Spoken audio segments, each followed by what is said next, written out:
ایک قدیم ساحل کے قریب ایک چھوٹے گاؤں میں سایان نامی لڑکا رہتا تھا۔ وہ ایک ملاح کا بیٹا تھا، لیکن اس کے خواب اس گاؤں کی حدود سے کہیں زیادہ وسیع تھے۔ سایان کے دل میں ہمیشہ سمندر کے اس پار کی دنیا کو دیکھنے کی آرزو تھی، مگر اس کے والد اکثر اسے سمجھاتے کہ سمندر نہ صرف خوبصورت ہے بلکہ بے رحم بھی۔ بیٹا، سمندر صرف بہادروں کو نہیں بلکہ سمجھداروں کو بھی پسند کرتا ہے، سایان کے والد اکثر کہا کرتے تھے۔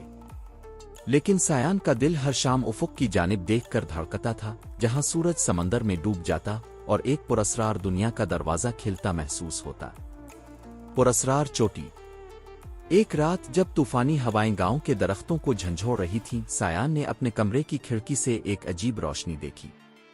وہ روشنی گاؤں کے قریب موجود ایک اونچی چوٹی سے آ رہی تھی، جو عام دنوں میں ایک سادہ چٹان جیسی لگتی تھی، مگر اس رات وہ کسی جادوئی جگہ کی طرح چمک رہی تھی۔ سایان کا تجسس اسے چین نہ لینے دیتا۔ وہ کشتی لے کر ساحل کے قریب پہنچا اور چٹان پر چڑھنے لگا۔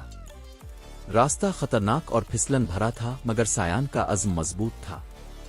جیسے ہی وہ چوٹی کی بلندی پر پہنچا، اسے ایک حیرت انگیز منظر نظر آیا۔ چوٹی پر ایک سنہرے لباس میں ملبوس لڑکی کھڑی تھی۔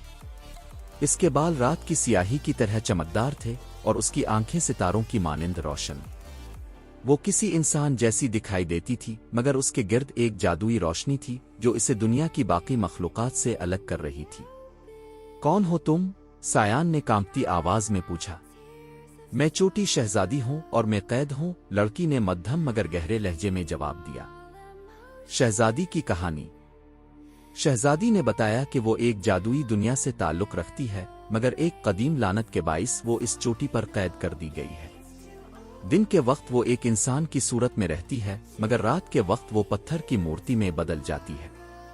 اس کی قید نہ صرف اس کی زندگی کو تباہ کر رہی تھی بلکہ پورے علاقے کی جادوئی طاقتیں ختم ہو رہی تھیں۔ شہزادی کو آزاد کرنے کا واحد طریقہ تھا کہ سایان 3 جادوئی موتیوں کو تلاش کرے جو سمندر کی گہرائیوں میں چھپے ہوئے تھے۔ لیکن ان موتیوں کی حفاظت سمندری جنات کر رہے تھے، جو کسی بھی اجنبی کو موتیوں کے قریب نہیں آنے دیتے تھے۔ سایان کی مہم۔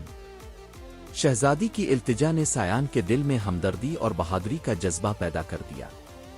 وہ جانتا تھا کہ یہ کام خطرناک ہے، مگر اس نے شہزادی کو وعدہ کیا کہ وہ اسے آزاد کرائے گا۔ پہلا موتی، ہمت کی آزمائش۔